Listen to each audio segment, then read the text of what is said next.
Welcome to the Math Ed Podcast. My name is Sam Otten from the University of Missouri, and joining me again is one of my favorite guests and one of my most frequent guests. It's Julie Nurnberger-Haag from Kent State University. Julie, thanks for being back on the podcast. Thank you again, Sam. I thank you every time for doing this service and sticking with it through the pandemic. I mean, you're just amazing what you do for this field. And I'm just fortunate that when I reached out and said, hey, I have an article coming out right now online first. Do you have time for me? That you actually did. So thank you. Yeah, I always enjoy reading your stuff, not just because I'm a parent of young kids, but also, I just appreciate your perspective on work. In terms of doing the podcast and keeping it going, I want to do more episodes. I'm hoping next year maybe I do, but my key is to have the guests do most of the talking. That makes it easier on my end.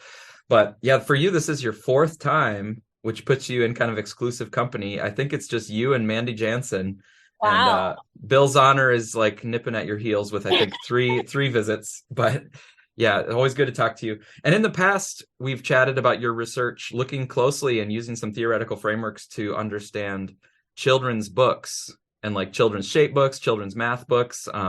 So a lot of interesting things about this other realm of how kids learn math and get exposed to math ideas through children's books. Today, we're going to have some fun at the end of the year, and we're going to think about some math games. But first of all, I wonder if you can help us connect the dots about how your research has gone from children's books, but also now including experiences with children's math games.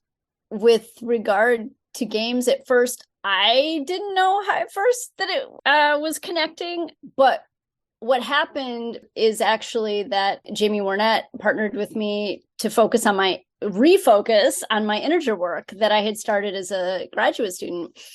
And we worked on integer models and contexts because she focuses on contexts for math learning and I focus on models. And we weren't going to analyze the game aspects of this huge data set of classroom observations from more than 2 weeks of work and tests and paper.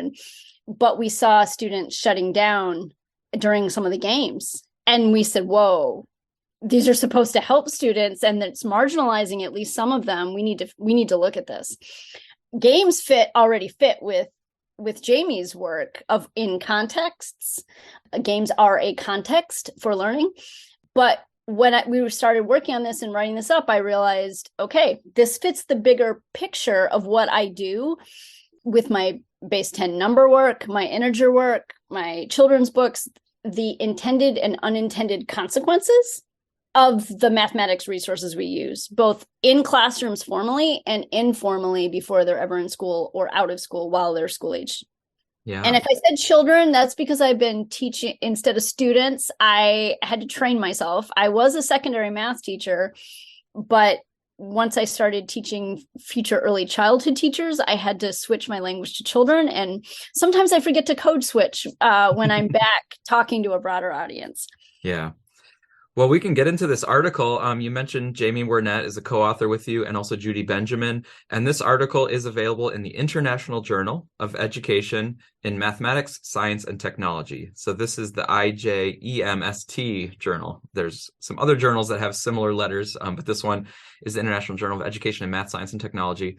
And the article is called Gameplay in Perspective: Applications of a Conceptual Framework to Analyze Features of Mathematics Classroom Games in Considerations of Students' Experiences, or children's experiences, as it were. So we're going to hear from some children's perspectives as they experience these games and how they felt about it and what they were getting out of it. But before we get to that, I wonder if you could just set the stage. There's 3 key games that are central in this article. I wonder if you could just give us, I know it's hard in a audio format, but can you give us a quick orientation to the 3 games? I think I can. So first of all, the data from this article was on a review day. So these games were all just meant to be experienced 10 minutes at a time, rotating. And 2 of the games were designed for classroom use. One of the games is a commercial game. The 2 games that were designed for classroom use, one of them is from CMP, or Connected Mathematics Project, the integer product game. And also I did find there's an online free access version to it as well. But we analyzed the physical printout that the students were playing. The other classroom game is Go High, Go Low, which was published in, I think, 2019 in the Ohio Journal of School Mathematics. So that's open source. And then the commercial game is Integers 24, which many of our audience might be familiar with the franchise of the 24 games because they have them for fractions, integers, whole numbers, lots of different aspects. So the commercial game are cards, a single card that a group plays around, and everyone is trying to add, subtract, multiply, or divide to get either 24 or negative 24 with the 4 numbers on the card. The integer product game is a grid with products on it, and at the bottom there are integers. On the printed game versus the online game, it's, I believe, -6 to 6. Pairs play to pick factors and try to get 4 or 5 in a row. I forgot exactly how many in a row. And the go high, go low has, first you find the greatest number, and then the second time you play, it's to try to get the least number. And you use a positive die, like a positive negative die that only has those, not magnitudes on it. And then another die for the magnitude. And ideally 3 students, but you could change however many groups of people need to be in your group. Each takes turn rolling to get the quantity that they're supposed to add or subtract, but they get to decide whether they are going to add or subtract to get the highest number or the lowest number, with the intention being, I'm sure most of the listeners who are familiar with math ed know where we're going with this, that the idea is that you're figuring out, oh, subtracting doesn't always make a number smaller, and that this game is mainly set up to spark that idea, but also then to build fluency, which the integers 24 is to build fluency. The integers product is building fluency just with multiplication and maybe with division. So are the children in the classroom, they're able to go around and play each of these games like at different stations? So the kids have had experience with multiple games, right? They can kind of compare and contrast the games. So in this article, earlier in the unit, when it was time for them to learn how to add and subtract, they played go high, go low before. Mm-hmm. Integers 24, they were introduced to at some point during the unit as just a practice for fluency. And then on review day, which is where this data comes from, all students rotated through all 3 games in their group and to a review station where they were just working on a review packet with the teacher support. Okay. And so we had video cameras at each game station, as well as trying to take notes. And then additional data comes from interviews that we videotaped, asking them about their opinions. So we have qualitative ideas as well as ratings of how fun do you rate this, the learning, how do you rate this in terms of learning? Mm-hmm. And also, would you recommend this to teachers? Mm-hmm. Let's get the students' perspective. And we wanted to know, which leads into other things, we wanted to know, would they play this outside of school? Does it really feel like a game? Does it really feel like an authentic game, or is this just something contrived for our learning again? Mm-hmm. Yeah. Well, that's perfect for where I wanted to go next, which is just that you were in this article examining the students' experiences playing these games. And so I wonder if you could just tell us a little bit more about how did you look at students' experiences and what was the kind of construct that you applied to think about students' experiences? One of the contributions of the article, and is the way we looked at it, is realizing that we didn't have a way to understand games, even though we had a lot of understanding collectively about math learning. So we started reading about game design and game design theory.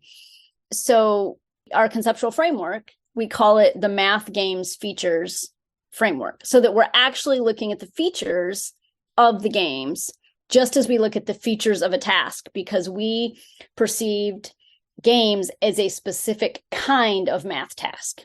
And so we feel like we couldn't find that in prior work that's been done in our field. It doesn't mean it doesn't exist. To all those grad students out there, Jack Smith trained us both well. That's we can't claim it's not out there, but we didn't find it. And we also, when we read the game work, including articles about learning math, nobody references math ed work. It's mainly more psychology and quantitative and skill-based assessments. So we thought we should use the cognitive demand framework, seemed to fit as we viewed games as a type of task.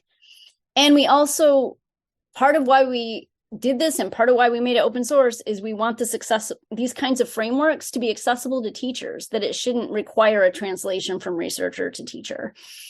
And so we have the math task cognitive demand framework as our math specific framework to see the tasks. And also thinking about in our diagram in the article, the thinking about the specific learning purpose. So integer product is really focused on multiplication, a little bit on division, maybe if you think of it that way. Go high, go low is adding and subtracting. Integers 24 is all 4 operations. Like, what's the actual purpose of what they're trying to do? And then taking the games, theories from games, and there was so much we could have used, but what we thought was most important was the competition versus cooperation, synchronous versus asynchronous play, and the skill versus chance balance. In fact, I believe it's Shell that we cite who said it determines the character of your game. I think I quoted that pretty closely. And so that's really powerful to think, okay, so those were aspects we looked at. And then both Judy and Jamie, the co-authors, had more experience with motivation theory and things like that, and the anxiety literature. And so we looked at all of these things about the game's features, and then, okay, how do the students feel about this? What do they say? How do they rate the games? How do they recommend them? And then also what I didn't mention earlier is we actually, as I said, we had a video camera. So we did some observations of the actual engagement during the game to try to assess how engaged were the students in each game and figure out why. And in particular, it wasn't just general, because my initial thought was it seemed like the students who might be lower performing were the ones shutting down at a particular game. And that actually didn't pan out. And that's the really cool thing about having the time as a researcher, unlike a classroom teacher, to be able to watch videos and listen to what they said and dig in for all those hours and look for patterns in the data and say, there actually is not a pattern in the data by achievement. It's more about personality and features. Well, let's get into some of those student experiences and what they shared with you. So we can kind of go by different categories. You mentioned that you asked for students' recommendations and like how they enjoyed it. So maybe first just let us know what you found when you asked for them. Did they recommend the game? Did they enjoy playing the game? So they did like playing games in general. So that is consistent with people's general claims that, hey, you should play games. When we look at the actual games the students played and how they provided responses. So as I said earlier, we were really interested in whether they recommend teachers use the games. And about 3/4 of the students recommended go high, go low to teachers. A little over half recommended the integer product and the integers 24. And we can get into more about why that is. And I also have some ratings for fun. But whether they thought of it as an authentic game that they would actually play outside of school, 70% said they'd play go high, go low outside of school, which that's a majority, which was surprising. And integers 24, it was less than half would play outside of school. And integers product, it was really only about 1/3 would want to play that outside of school if it weren't actually assigned as homework. But in terms of fun, it was interesting, even though they rated it more fun than recommending to teachers. Like those scores came out a little higher. Because in my memory, I was thinking most of them were more recommended. So here's, in terms of whether they thought the game was fun, 90% rated go high, go low as fun. 74% rated it integer product as fun. And just 45% said integers 24 was fun. So it's pretty fun, but that doesn't mean they want to do it outside of class, and it doesn't even mean that they would necessarily recommend that their teacher keep doing it. So it's you're kind of getting at, you're circling the same sort of phenomenon, but you're actually getting a little bit different slice of it with each of those questions. Exactly. And also we did ask them about learning, and it was really neat how thoughtful and insightful they were, these middle schoolers, and how we need to listen to them. For example, so we framed it as, because it was a review day, you're at the point where you're supposed to be getting fluency, not initially developing concepts, right? So even though as educators, you and I and most of the listeners are working towards that, and we wouldn't want to talk about worksheets, to ask them to rate it for a review, we said, compared to a worksheet, did you learn better? And we had a 5-point rating scale that we then collapsed to 3 just because there's so few students. In terms of go high, go low, 70% said it was better learning than a worksheet. The integer product game, only 21%, so about a fifth, said it was better learning than a worksheet.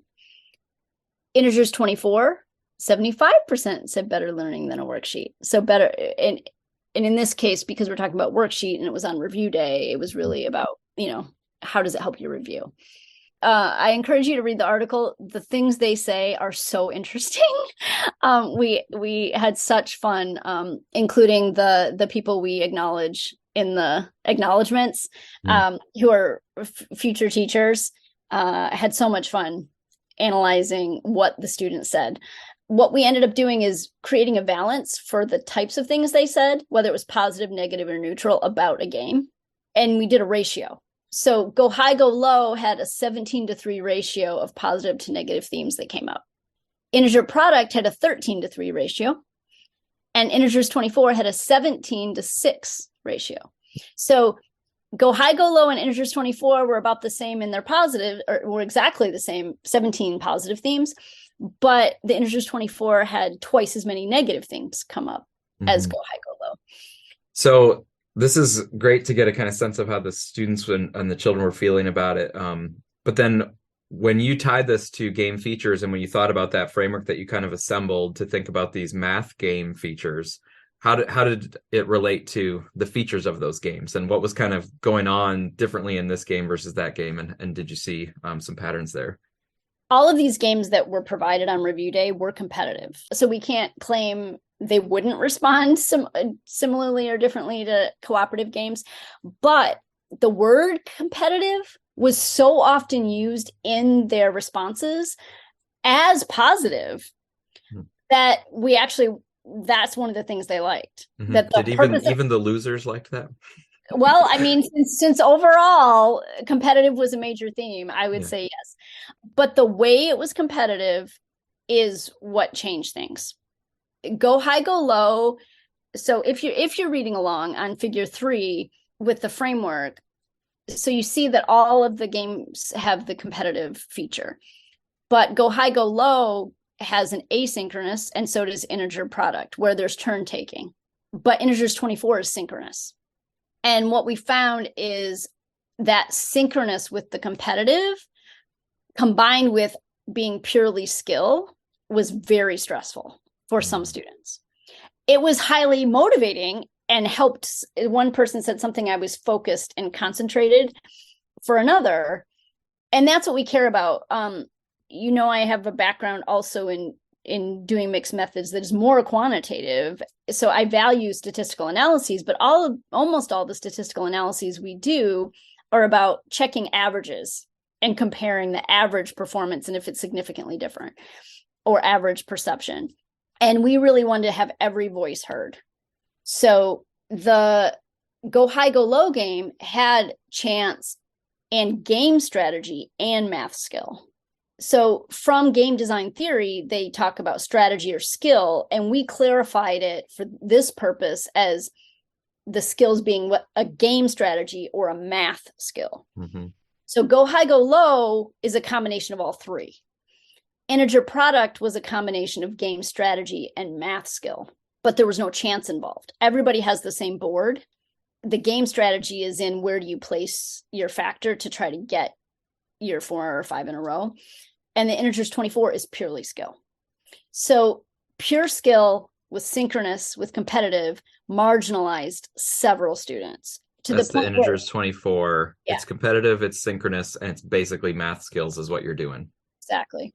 Yeah.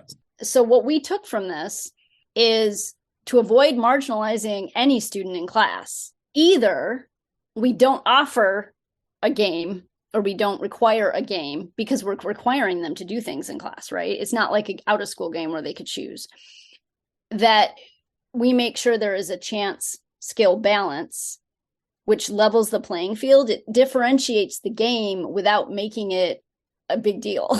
So you have a special ed background as well, right? So that everyone has access to being able to do this, and that it's not that there is turn taking built in, or change the game so it does have turn taking.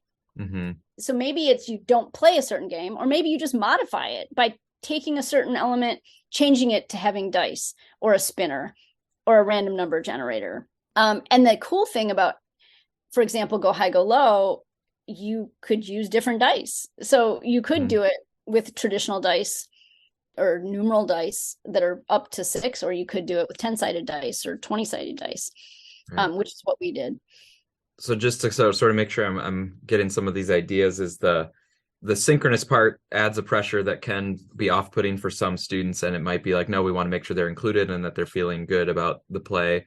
And the asynchronous, you're talking about as turn taking, that can change the feel of the game and try to include more. I also do like what you said too about having the chance involved. The way I thought about it as you were speaking is that the chance provides a little bit of cover, where it's like we're not just exposing people's math performance in front of everybody in this like competitive cutthroat sense. It's like, no, we have some chance involved, which means actually that mixes it up a little bit. It also can just provide cover for you. Like if you're having a little bit of struggles with the math side of the game, you have a little bit of face saving, because you can be like, well, there's a little bit of luck involved, so maybe I was just a little bit unlucky. So it maybe just puts everybody just a tiny bit more at ease to have some chance involved, around the math skills. Yeah, that's cool. In the game design theory work we heavily cite, I believe it was Shell, said that having alternating chance and then skill creates a relaxation and attention, like back and forth, that a lot of people like in their games. And some of the student quotes literally said pressure about integers 24, and relaxed, or the word relaxed was actually used, or easygoing about Go High, Go Low because of that chance feature. And several of them just said, I love playing with dice. So when we asked if you'd played out of school, or that they brought up the ones that have chance were the ones they could play out of school. Right. And the Go High, Go Low was the one that the students seemed to appreciate quite a lot, and they recommended pretty highly. Yeah. Mm-hmm.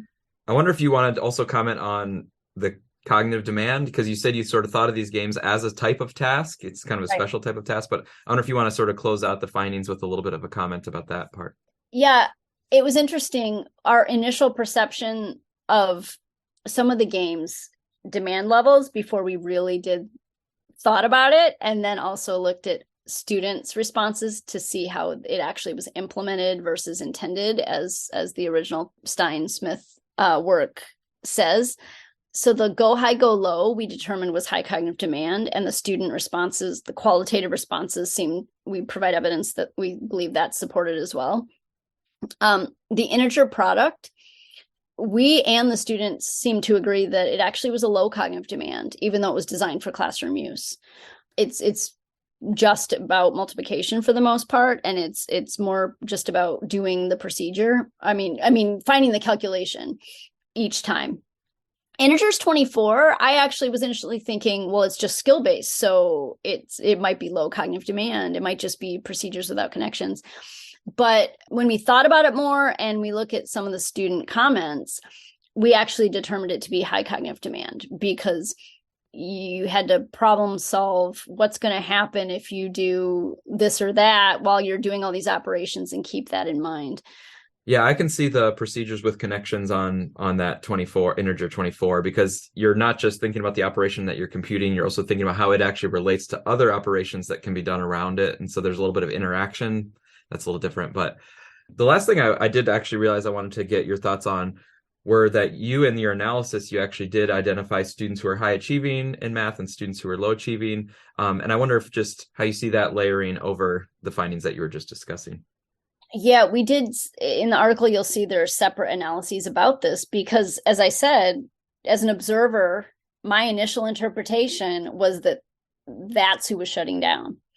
And that turned out not to be the case. We triangulated the data. We mixed the data at the interpretation phase in several different ways about the ratings they offered, as well as that's where we actually observed the students' engagement in the groups, and followed students at each game to rate whether they were fully engaged, mostly engaged, somewhat engaged, or never engaged in the game. And we actually found no patterns of engagement based on their achievement. So it really is more about personal, individual complexities and the features of the game, as opposed to thinking that a certain achieving level wants this game or that game. And so it's a non-result that I think is an important result. Mm-hmm.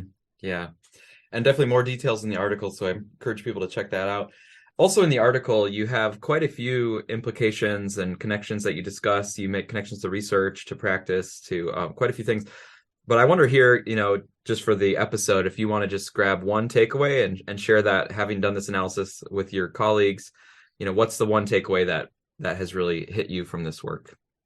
Well, bear with me, Sam. I have to do a teacher ed takeaway and talk about the teaching, like the real practice of it all. All right. Your takeaway can have two parts. Okay. Thank you. So, because this analysis, so I'm going to start with the teacher focus. So as you might predict, based on the things we said before, it was what features are most likely to support all of the students in our class and not marginalize anyone. I can't guarantee it, but our try, right? So we have a bulleted list of features that we suggest that so far it seems high cognitive demand that they actually appreciated that and recognized that, even though they're middle schoolers, right? That they had comments about their learning. They liked the competitive nature. Even the ones who said they had high anxiety liked the competitiveness. It just needs to be done in a way that has all three features of game strategy, plus the math skill, plus the chance is crucial. And asynchronous play, so they get a chance to take turns, so there's not the stress of the time pressure. And we also threw in the versatile purpose. They did like the go high, go low, that at one point in their unit, it was a learning game, and then it was a review game at the end. So in regards to authentic play, that's important. If we ask our students, what games do you like to play at home that aren't video games, then we can get insights into what games they like. Because one of the things from game design theory, and we mentioned it in the article, is people like playing a game that's like another game they like, but different enough to be different. So people compared Integer Product to Bingo, and Go High, Go Low, they love dice. Integers 24 was only compared to the math competition game Mathrama, Crypto in Mathrama. Now, what this did for me as a teacher educator helped me finally figure out how to help my future teachers understand the difference between a game that families can play together or that people would choose to play and thoroughly enjoy versus an instructional activity in a classroom.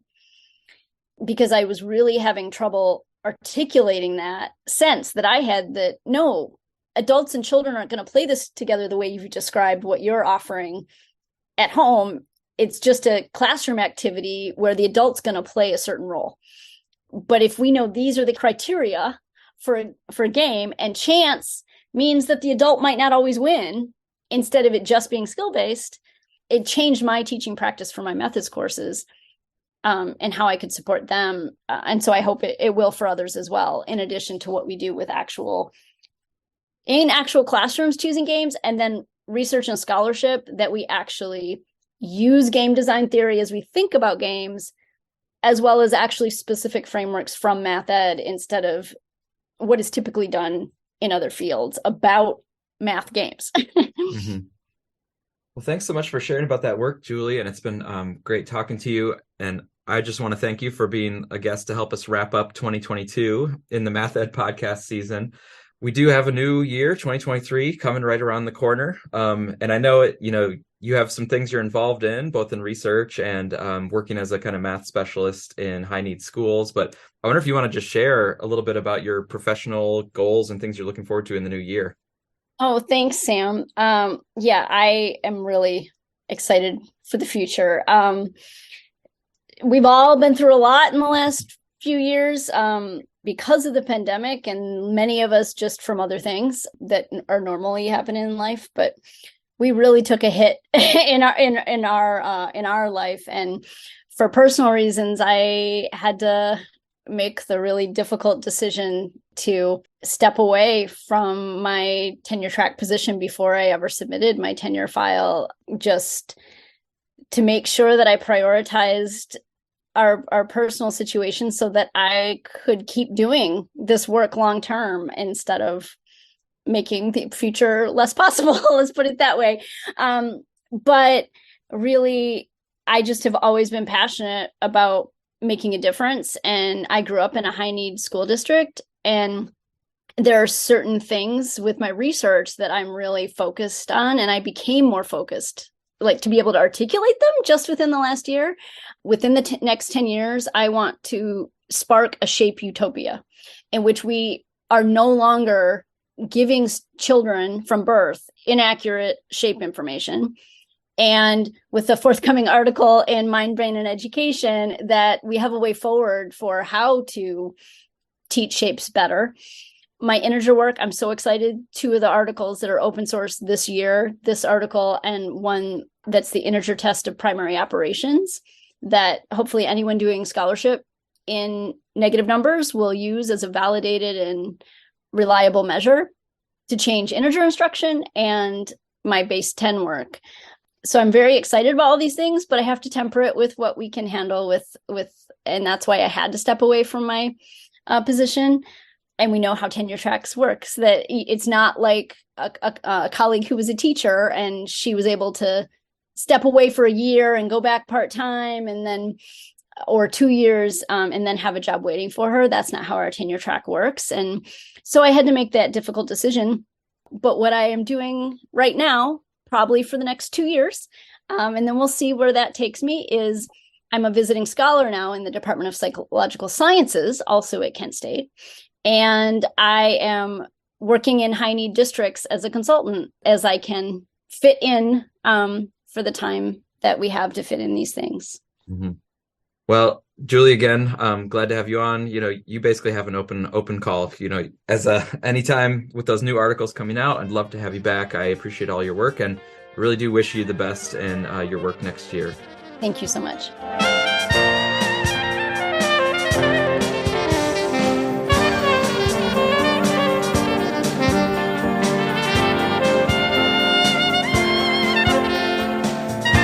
Thank you for listening to the Math Ed Podcast from mathedpodcast.com. And another resource that I'm reviving is mathedjournals.com. This is a list of journals that publish research and practitioner pieces in math education. Some of them are very well known in math ed, and they publish exclusively math education research, but others are education research journals that are just known to publish math ed work from time to time. This list of math ed journals is meant to be a shared resource that's helpful for people as they are writing and thinking about submitting their work. So if you're thinking about submitting a math ed article for publication, check out mathedjournals.com to help you think through those venues. We have compiled the links to the author guideline web pages. There's a list of the word limits for each journal, the impact factors, the review times, and other helpful information. I want to give a special thanks to Tiffany LaCroix, Faustina Ba, and Becca Hannock for helping me revive and update the list. And if you want to help us maintain and even add to mathedjournals.com to make it even better, please send your Google account info to me at ottensa@missouri.edu and put Math Ed Journals in the subject line, and I'd be happy to add you as a collaborator.